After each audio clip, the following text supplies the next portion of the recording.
When the Argentine government defaulted for the third time in last 20 years on their sovereign debt in the year 2020, she deftly brokered a massive global agreement to restructure Argentina's $65 billion debt.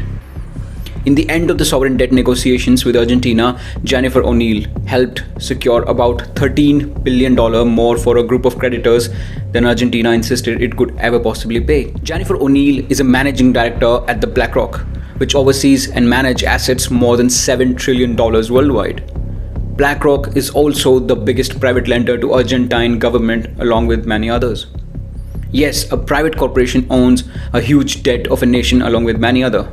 The Argentine government had repeatedly defaulted on its debt and owed creditors a total of about $300 billion, about 90% of its GDP, and much of it to private lenders like BlackRock. In BlackRock's portfolio of investors are corporates like big tech, pension and retirement funds, on behalf of whom the BlackRock invest in government and corporate bonds around the world, and then book profit and return the money to its investors.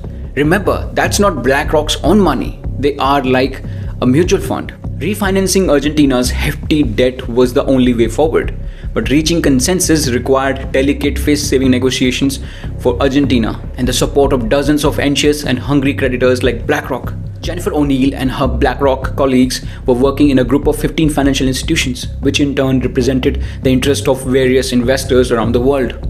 During the talks with Argentines, O'Neill already slotted a $17 billion debt restructuring deal for Ecuador. This shows the influence on policymaking BlackRock can have.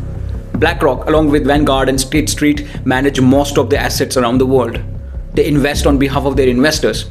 That includes tech bigwigs like Apple, Google, Microsoft, Amazon. One of BlackRock's primary businesses is managing mutual funds and other investment vehicles such as exchange traded fund and separately managed accounts for individual and institutional investors. The actions of large investors such as BlackRock can have an impact on financial markets and economies.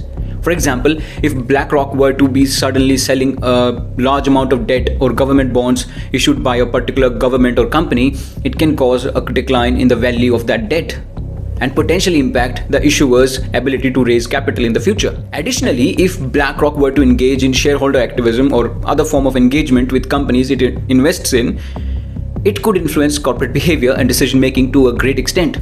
And that's what makes it influential globally. But to call them the most powerful is the vague statement cooked to satisfy conspiracy theories. But certainly, it is one of the most influential corporations in the world.